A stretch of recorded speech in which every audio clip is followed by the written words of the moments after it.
7 o'clock, we'll call the meeting to order. The meeting is available on, or viewable on Zoom. Meeting ID 844-6523-8259.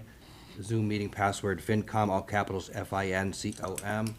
The Zoom chat will not be monitored. Participants who wish to speak must raise the hand icon until the chair asks them to unmute. Note this meeting is being recorded for live broadcast and televised replay by Bourne TV. If anyone is audio or visual recording, please acknowledge at this time. See none. Use of flash photography during Finance Committee meetings is prohibited. Just a note that Town Administrator says that the information on the town's audit for tomorrow's meeting with the Board of Select People is available on the Select Board's homepage. Okay, note excused absent members, there are none. Reserve fund transfer. If we could please table that to a future meeting, I am waiting on the final estimates. Okay, thank you. So now we'll turn our attention to the town meeting articles. First is Article 6, committee reports, and Marlene will be discussing that. Thank you. The committee reports article is a standing article on every warrant. It just allows any appointed committee chair or town officer to report to the meeting. Right now, I don't know of any specifically, but we typically keep this on just to allow space. Thank you. Richard? Could I ask Wayne, as chairman of the, will the fire station committee be giving a report? Wayne, are you there? Yes, sir, I am. The question was, will the fire station committee be giving a report at town meeting? Yes. Thank you. Thank you. Okay, any further discussion on Article 6? All right, next, Article 15, Human Services Grant Program, and we have Deb Oliveira, Council on Aging Director.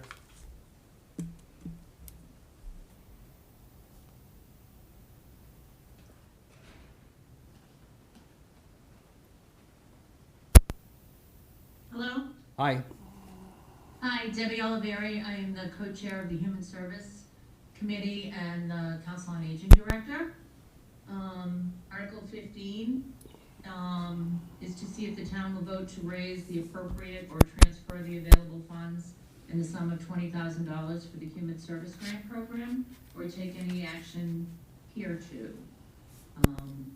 The Human Service Grant Program awards about 9 to 10 local human service agencies grants every year.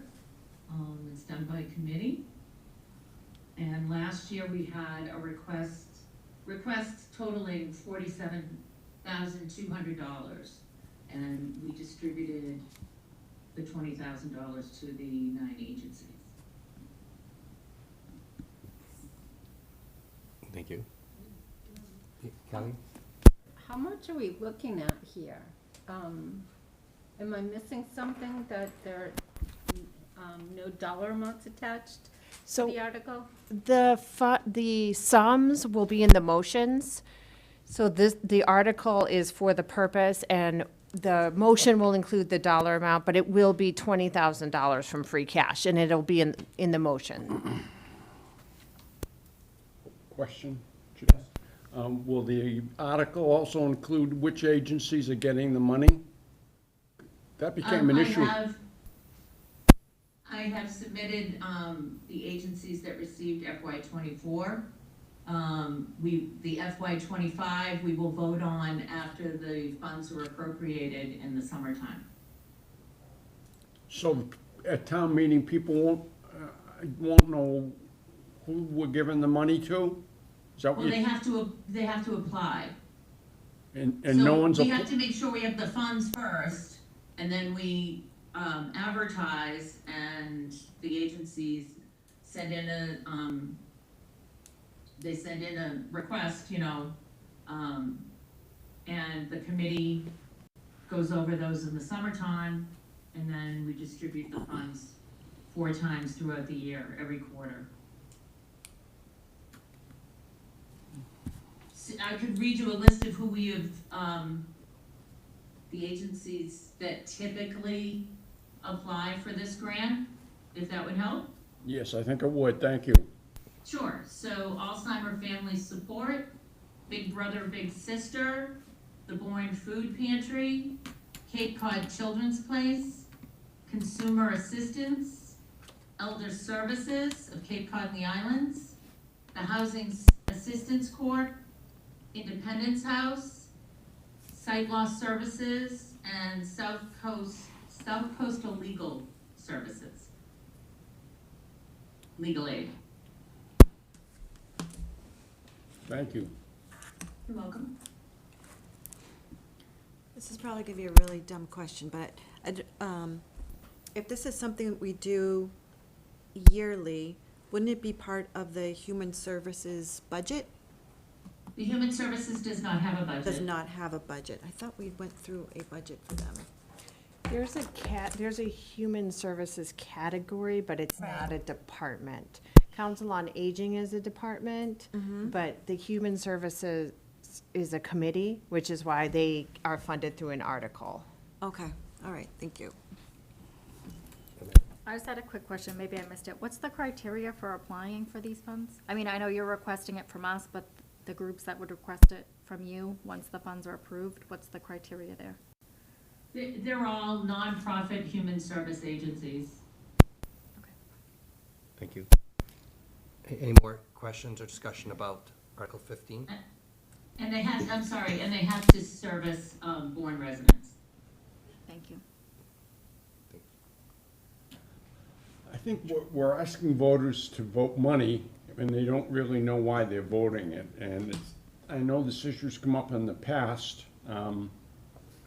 with some of these requests like that. And, I mean, it's come up at town meeting. And if that's the way it's done, that's the way it's done, as she describes. But I think we should be prepared at town meeting to really explain why it's done that way. I have another question. Jim, I have a hand up. Oh, I'm sorry, yes. MJ? Thank you.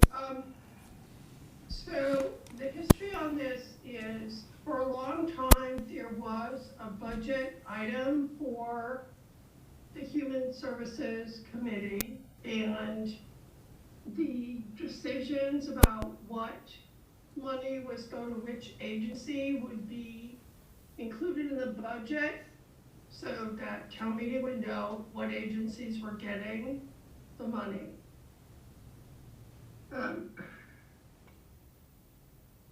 Under the prior town administrator, there was a question about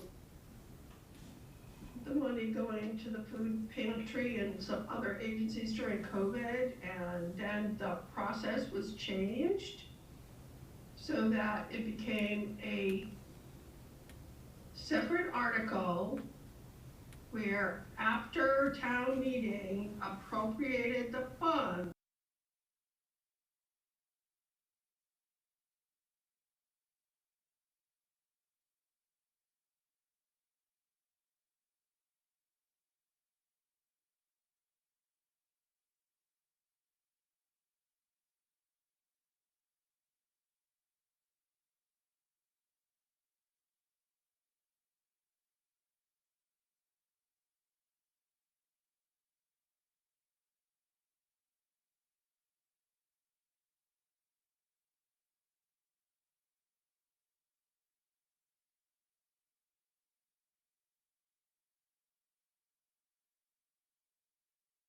to Bourne residents received 23,000 meals last year. And this just helps fund the cost of that. Thank you. Oh, Tom? Did I hear you say that last year it was 47,200? It was the request. So they requested, so for instance, Alzheimer's Family Services requested $5,000. We only had $20,000 to disperse, so we gave them $1,750. Okay.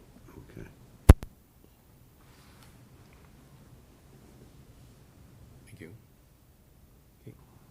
Any more questions on Thank this? you, Mr. Chair. I also have my hand up. May I make a comment? Oh, yes. It's hard to see. I just wanted to clarify as well, one of the reasons that this was taken out of the budget is because there was some concerns that would be violation of the anti-aid amendment.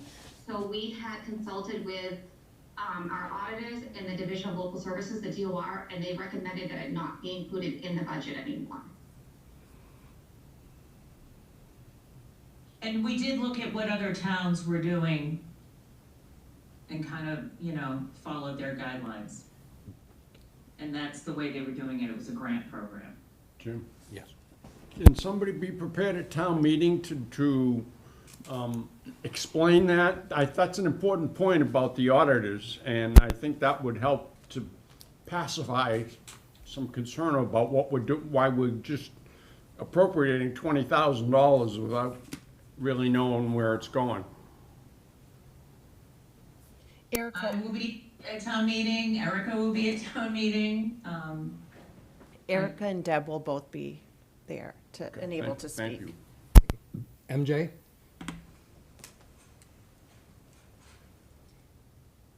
MJ, is your hand? Unmute. What I think would be really important for town meeting to see is what the request was, and then what the grant was, because I think it's important for town meeting to understand the requests of these agencies, and based on the $20,000, how much we're able to give. And especially, there are some human needs, really severe needs now. And this was, before COVID, we gave more money to the food pantry and visiting nurses because of COVID. And I think town meeting needs to understand what's being asked and what's being awarded. So I appreciate that. Absolutely, MJ, and that is part of, I always have that, since we had this discussion a couple of years ago, I have the prior year, what was requested and what was awarded for the agencies. And the VNA is a separate contract, so that was taken out of Human Services. So that is in the Health Department's budget, that is no longer in here. Mr. Chair? Yes. I do have the table from FY '24, and it will be included in the appendix in the voter handbook. That shows what was applied for and what was dispersed? Correct. Thank you. Yeah, it's good to give context. One final Yeah. question. Is there any formula for how the committee divvies up this money, or is it just, we think this group deserves this amount? I mean, I know you said something about serving town residents, but some of these programs, it's a little hard to determine exactly how many people are served.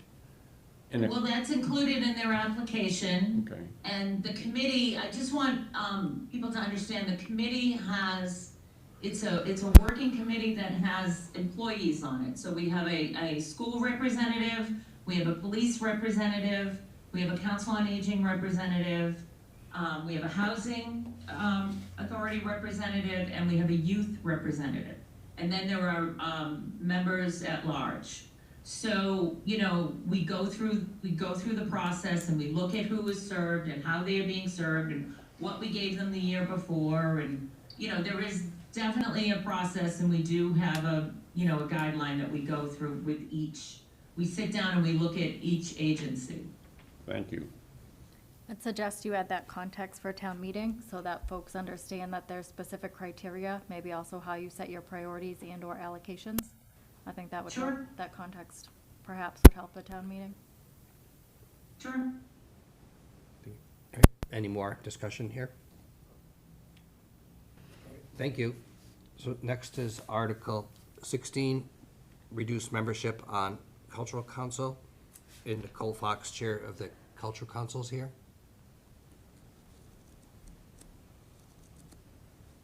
Is she there? I can't tell. I don't know Wow. if she's there. I can't read some of the names. I can't tell, top left of this, Deb. No, I don't know. It's a Dan, top left is Dan Doucette. Oh, planning board. All right, so there may not be someone from the chair of the cultural council right now. Who's the picture? No, next Liz to. Brown, Oh, and then Stephanie. Stevie Fitch. All right, well, let's turn our attention to the next one, Article 19. Let's see if anything happens. MJ has her hand up again. Jim, I can talk a little bit about the cultural council, if it would be helpful. Yeah, sure, thank you. So the cultural council was a certain number of members, Is she a and then member? there were a lot of people who were really interested in serving, so they increased the membership, but that interest has waned, and so now they need to decrease the membership so that they can meet quorums and do other things. So there's kind of a history to it, but it makes a lot of sense because they had increased it before. All right, thank you. All right, next, Article 19, amend wetlands bylaw. And Stevie Fitch, conservation agents here. Hello. Hi, good evening, everybody. Do you want me to kind of just jump in and explain what we're requesting? Yes, please. Okay, excellent. So, good evening, Mr. Chair and members of the Finance Committee. I am Stevie Fitch. I'm the Bourne Conservation Agent, and I am here tonight to represent the Conservation Commission in their request to amend Section 9 of the Bourne Wetland Protection Bylaw, Article 3.7. Section 9 of the bylaw gives the Commission the right to impose reasonable fees for the employment of outside consultants. And tonight's request is actually twofold. So first, the Commission would like to remove the $2,500 maximum and replace it with the word reasonable. The $2,500 cap was passed at the annual town meeting in 1989.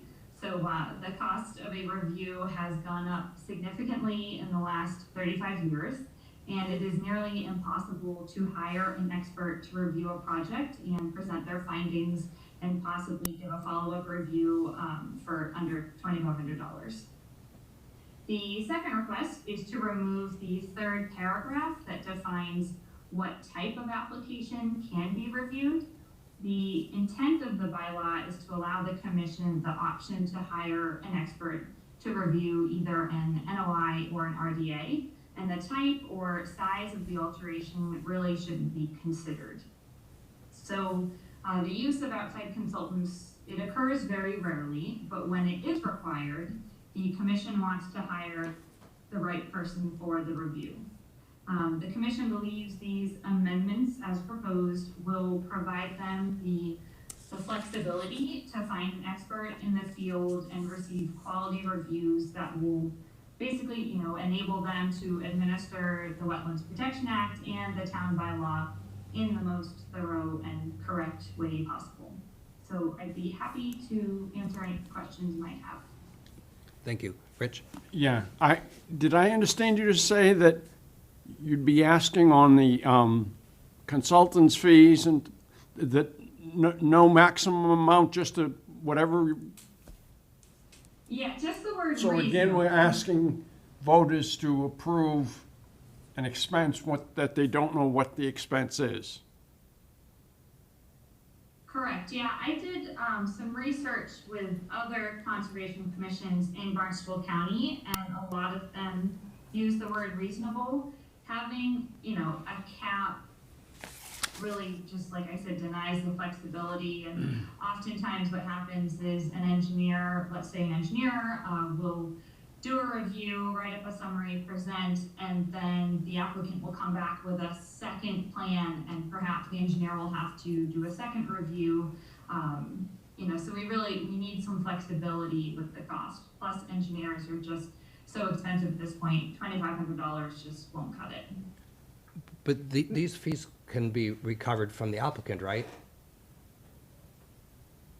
It's paid by the applicant, is that what you meant? Yeah, so it's not a town obligation. Correct, it's not a town, it's strictly, Yeah, it's on the applicant, and the applicant will pay the fee, and if there's any money left over, it gets returned to the applicant. Again, I think that's an important point that should be made somehow so that voters understand we're not asking them for a blank check, basically. It's all outlined very detailed in the Mass General Law, which is why, we just decided to write as provided by NGL Chapter 44, Section 53G.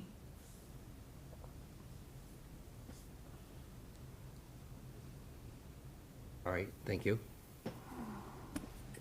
Any more question, discussion on this? All right, looks like none. Thank you. Excellent, thank you very much. Thanks. Next is Article 21 to 25, zoning things with Jennifer Copeland, Town Planner. Hello. Hi, thank you, Mr. Chairman. I have actually Dan Doucette, who is the planning board chairman, and Liz Brown is the vice chair. So I don't know if Dan would like to start, or I'm happy to go through the articles. Either way, Jen, if you want to start and I can help with you, that's fine. Okay, we can go through. Article 21 is section 1238. That is for traffic and internal circulation. And this article is to amend section 1238A 4B of the zoning bylaw relative to site plan review for traffic and internal circulation for fire equipment access. The amendment would delete the number 25 from the 527 CMR 25. Several years ago, the Massachusetts Fire Code was rearranged, and that chapter is now Chapter 18. So it's recommended to delete the chapter language and just keep the CMR to encompass the entire section of that fire code. Do you want me to read through all the articles, or do you want to do questions? Well, I guess you can read through them. If anyone has questions, just stop us. Okay. Article 22 is section 1242.1. That is to change, in our zoning bylaw, we have a 2-year time limit on special permits. So if the project hasn't started and if it hasn't started within the 2 years, they have to come back to extend their special permit. The article would change it from 2 years to 3 years for consistency with Chapter 40A of the Zoning Act. They changed it to 3 years some years ago.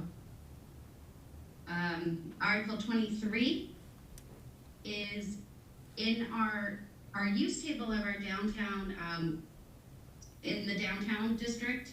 We have home occupation is listed, and part of the functional standard and special permit criteria is supposed to reference the section of the home occupation, which is section 4120. However, the incorrect section is referenced, so that would just be a simple change to that.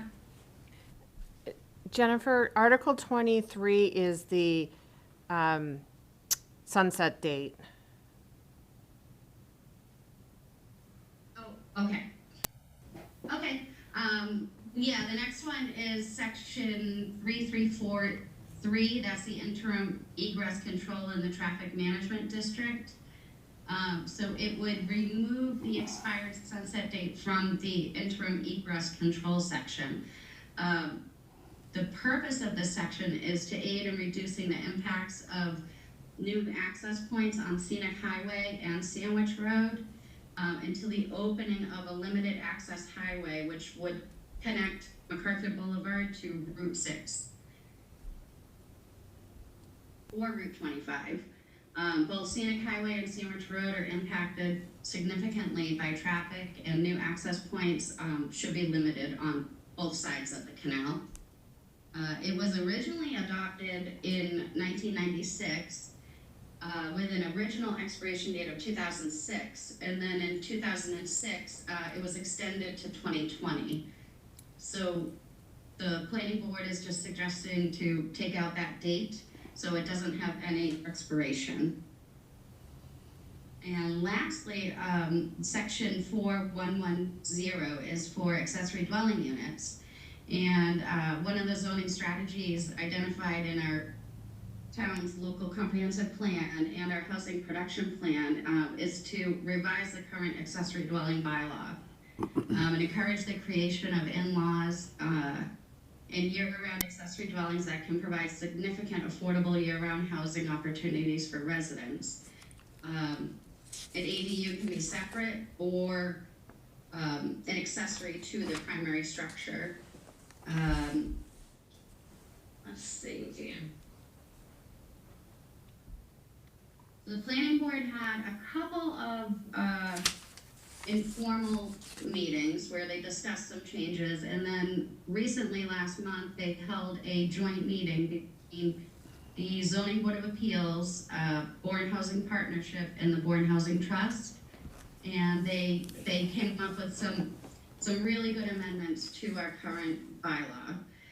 Right now, an accessory dwelling is regulated through section 4120. It requires a special permit from the Zoning Board of Appeals for any size.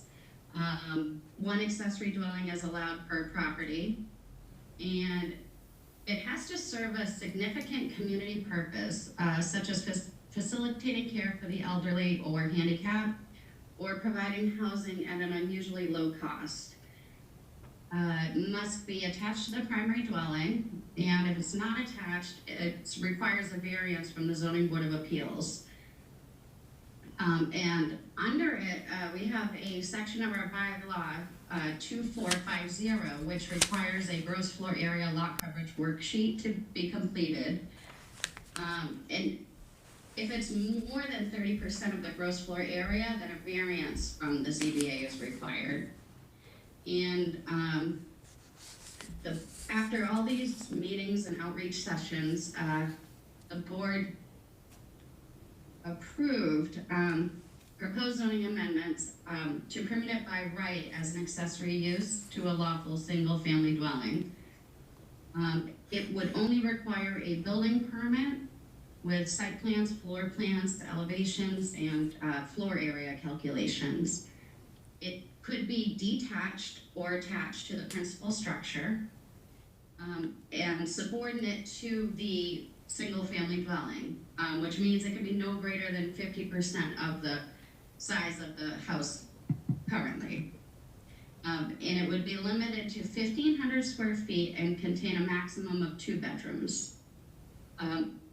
Lots that are under 5,000 square feet would be required to go to the Zoning Board of Appeals for special permit.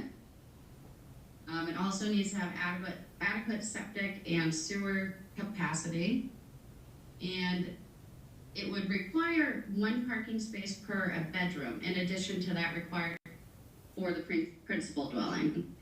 In the downtown, it's 1 space per dwelling unit, and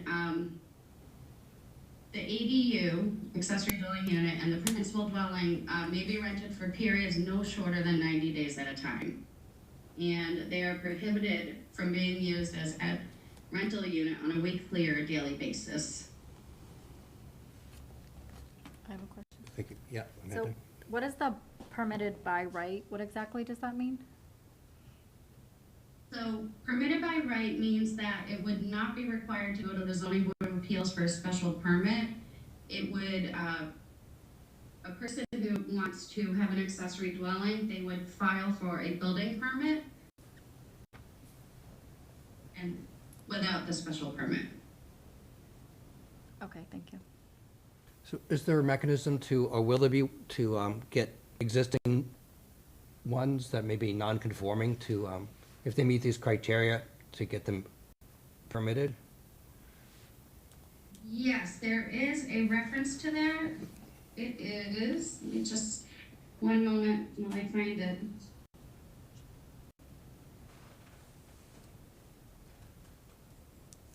It is in section 4121H.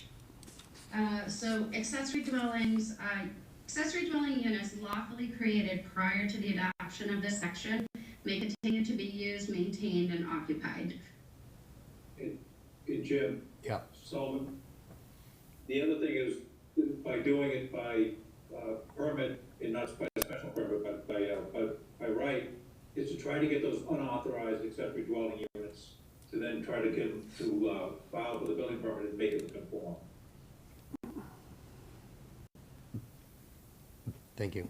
So, MJ?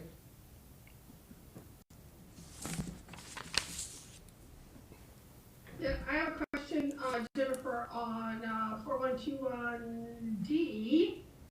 I thought the planning board voted 7,500 square feet. No, they did discuss that, but they kept it at 5,000 square feet. That's the minimum lot size under the state requirement. And we have, in town, we actually have a non-conforming lot is considered under 40,000 square feet in an R40 district, or under 80,000 square feet in an R80 district. And we have 82% of our single-family lots are non-conforming, and they would require a special permit for an accessory dwelling. So it's I could be wrong, but I thought that Gene Azarovitz asked for 7,500, and that was voted, and I could be wrong, but I thought that was voted. MJ, this is Dan said. Gina Zarovitz made a motion to increase the 7,500 feet. That motion was defeated, and it went back to 5,000 square feet. Okay, all right, thank you. I appreciate that. Jennifer, currently, when you want to build on your lot or expand your existing building, there's a certain minimum space you have to leave open on your lot. It's like a certain percentage. Is that no longer going to be used when building an additional dwelling? Yeah, the non-conforming lot worksheet that's under section 2450 would not apply to this section of the bylaw. There is a specific definition for an accessory dwelling floor area. So that would so anybody who is looking to put an accessory dwelling onto their property would have to complete that form and submit it with the building permit. So that would verify that it's less than 50% of the primary structure. Do you anticipate then that this is going to make our neighborhoods more crowded as we try to put more dwellings on our lots?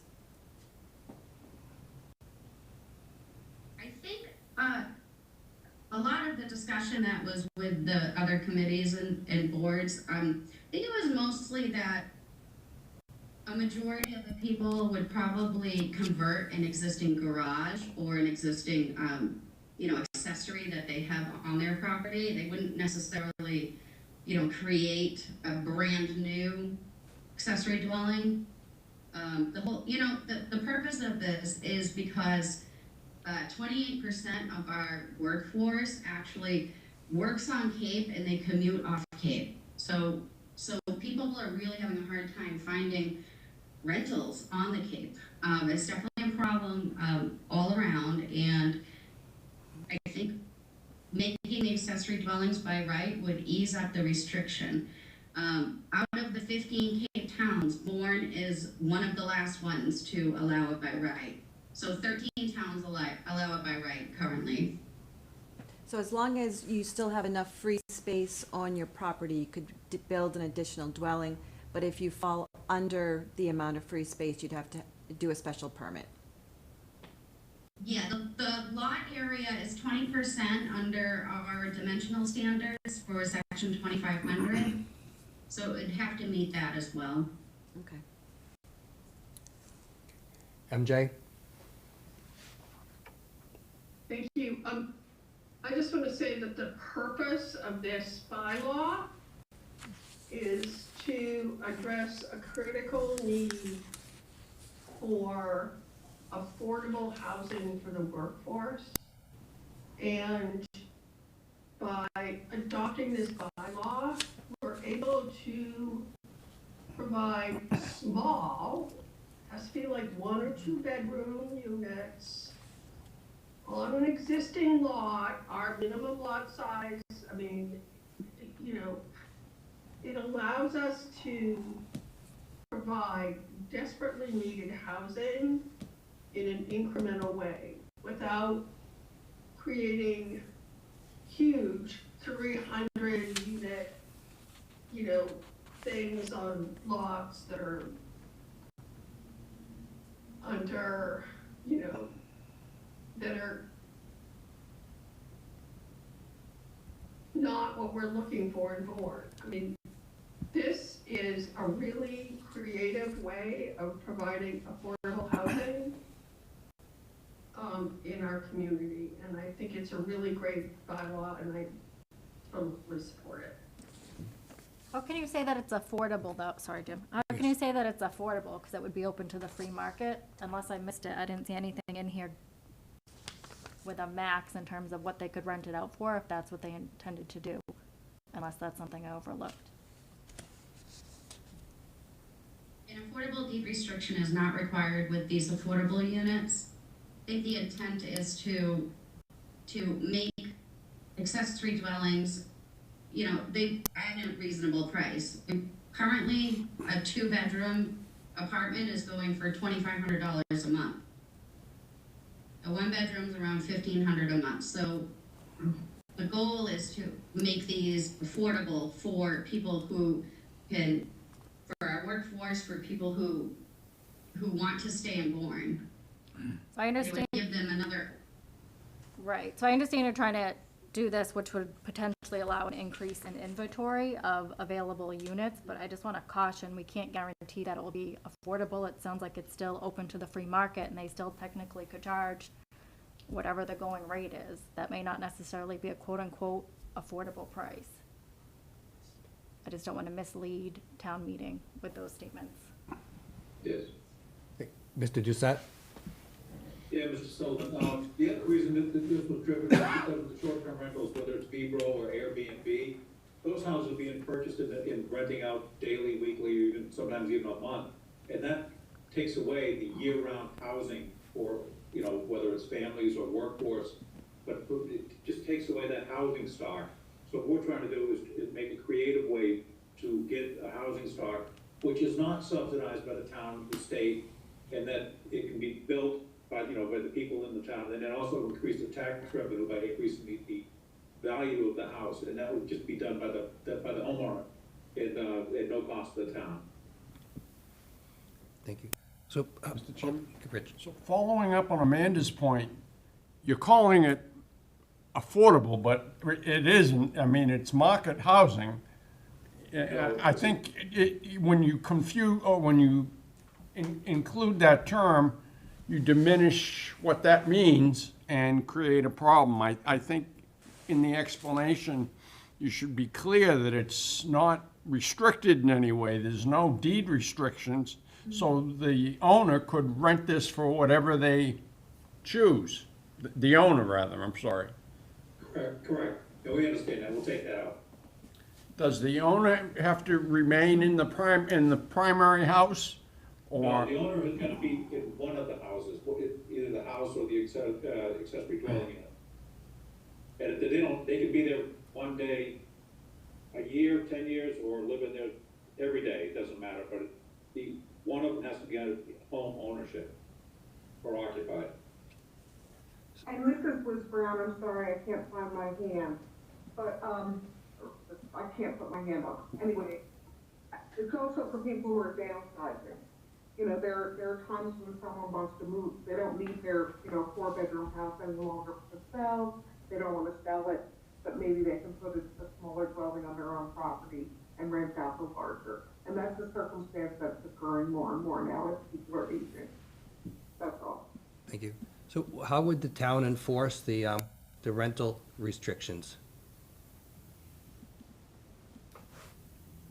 That's for the zoning enforcement officer. Okay, thank you. Any more discussion or questions about these zoning articles? Looks like none. All right, thank you. Thank you.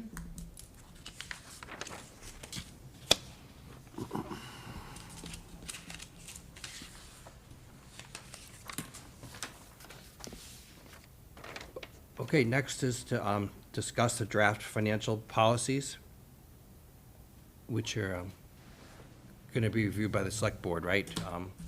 Yes. In a couple weeks, 1 week, next week.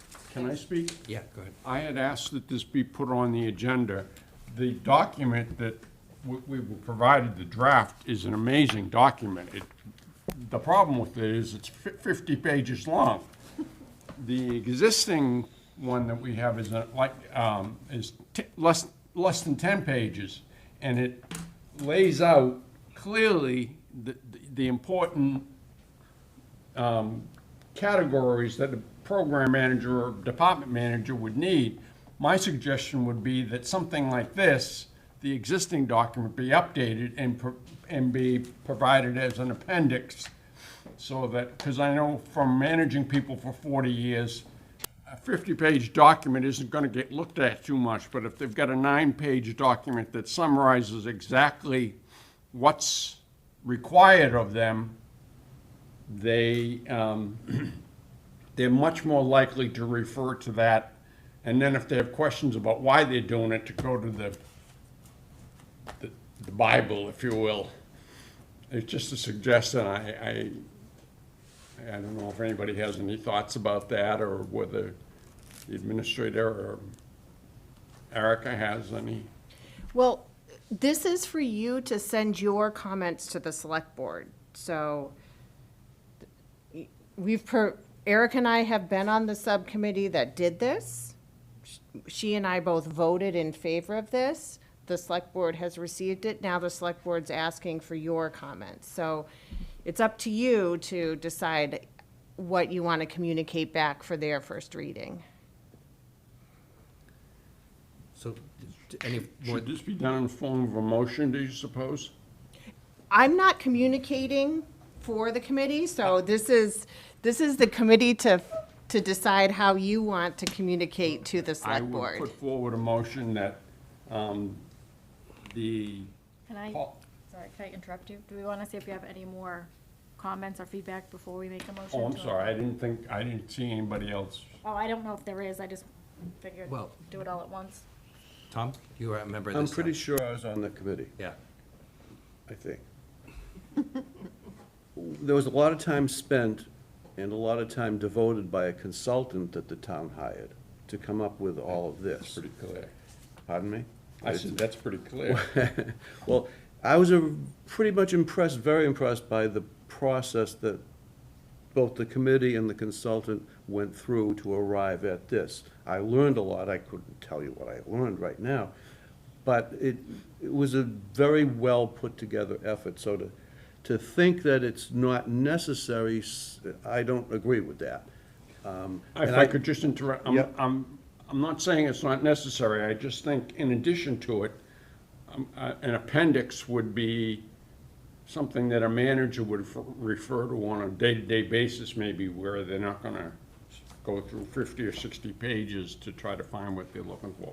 I'm not sure what you mean by a manager, because this is for the town to operate with and not individual department heads, I don't believe. Am I correct with that? This is the committee's Yeah, discussion. I know. I don't want, you are free to send whatever comments as a committee you want to the select board. Well, was there a discussion about making an executive summary or something, an outline that would be, Not that I recall. There might have been, but I don't recall that. Wayne, do you remember that? Negative, I do not. Okay.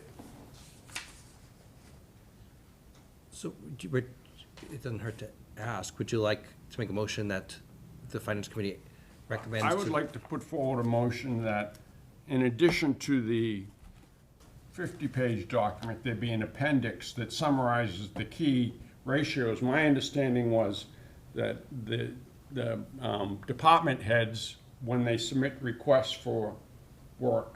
So I'm getting things confused, explanation with the motion. I would put forward a motion that an appendix be provided with updated, with these policies updated and just summarized so that they know what they're looking for if they want to submit an article or something for money for, or whatever it happens to be.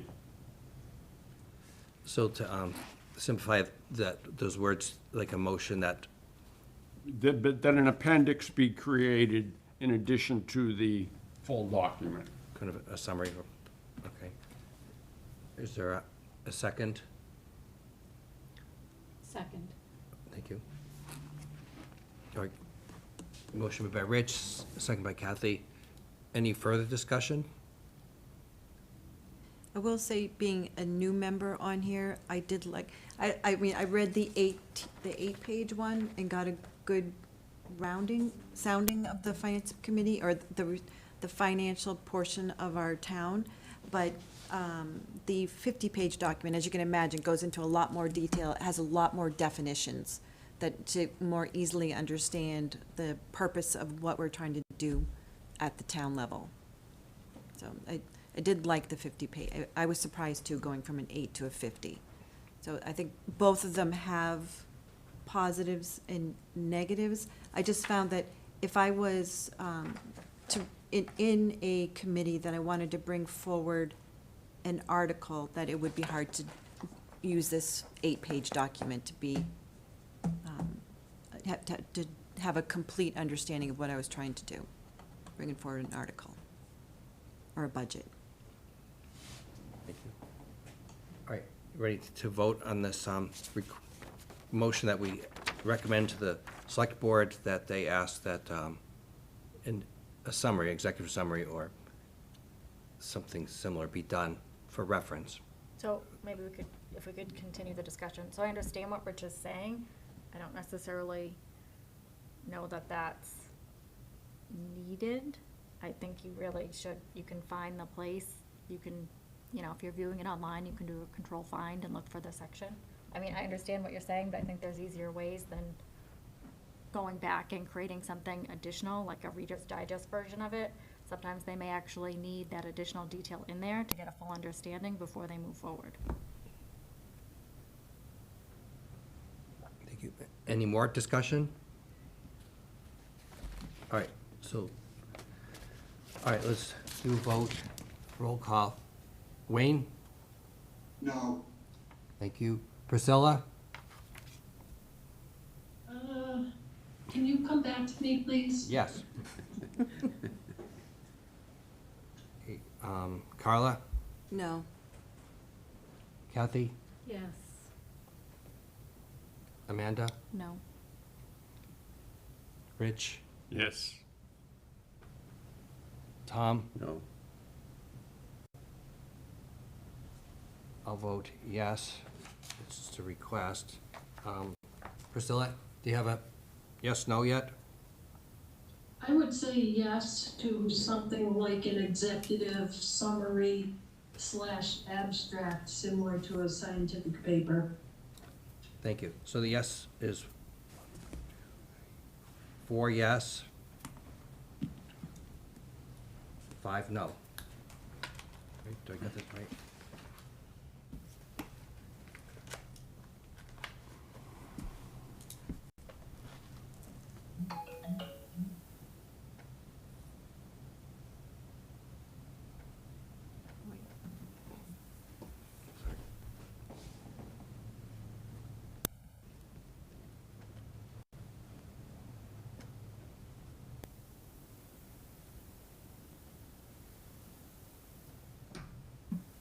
I think it was a 4 to 4, to be Yeah. honest with Yeah. you. We're double counting. All right, 4 to 4, so I guess that means it doesn't carry, right? It does not pass. But Right.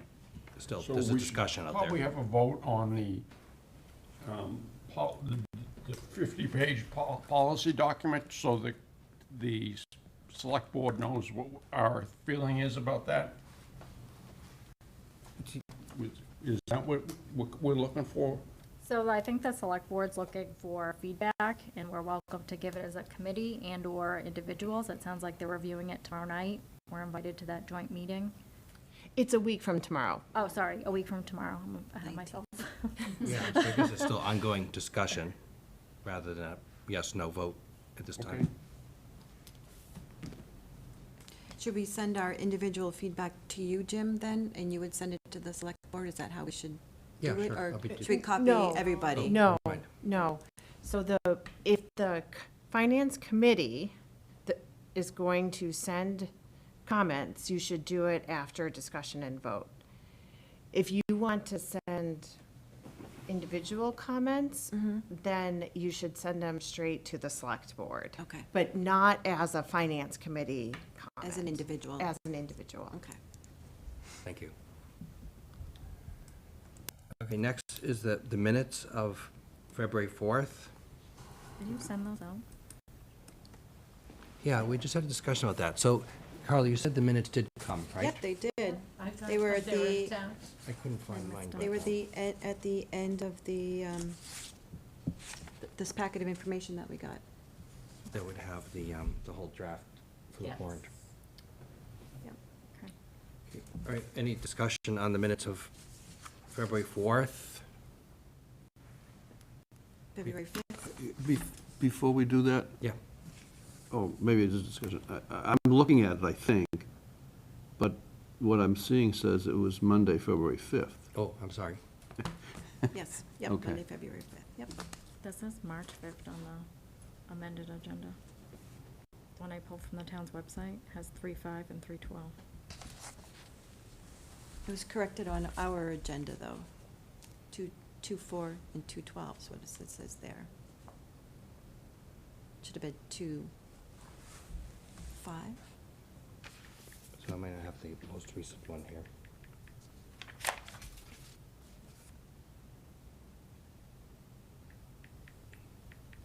Yeah, it should have been 2/5 and 2/12. I mean, just looking up the official latest version of the agenda. Oh, so they correct, yeah, they did. Okay, sorry. So, February 4th, is there a motion to approve those minutes? So moved. It's actually February February 5th. 5th. Yes, apologize. February 5th. Yep. February 5th? Okay, yes. So moved. But that's Okay. not on the agenda. Oh, wait, it's not? It's on February 4th. 4th. You can't. Okay, all right, we'll just The calendar. redo those. The 12th is correct, right? Correct, yeah. Okay. You gotta watch for these Scrivener's errors. Okay, is there, have people had a chance to look at the minutes of February 12th? And if so, is there a motion to approve the minutes of February 12th? I can't. I Oh, you wasn't were here. away. Oh, that's right. So moved. Okay, moved by Tom, I'll second. second by Amanda. All in favor? Aye. Oh, roll call vote. Okay, roll call vote. Wayne? Yes. Priscilla? Yes. Thank you. Yes. Carla? Kathy abstain? Abstain. Amanda? Yes, yes. I'll vote yes. Rich? Yes. Yes. Yes. All right, thank you. So we'll do the minutes of the 5th next week. Sorry for the mix-up. The meeting minutes say the 5th. This document says the 5th. It's the agenda that has the wrong date. I don't know if that makes a difference or not. The consensus that it does, so we'll have to redo Okay, that. okay. All right, Move to adjourn? yeah, is there a motion to adjourn? So moved. Second. Who did that first? I must have listened to this. Okay, moved by Kathy, second by, No, moved by Amanda. okay, Seconded by got Yeah, it. by Amanda, second by me. Thank you. All right, Wayne, Yes. Priscilla, Yes, but I did want to add something. Please make sure your audio is turned on right when the meeting starts, because there was some delay going on.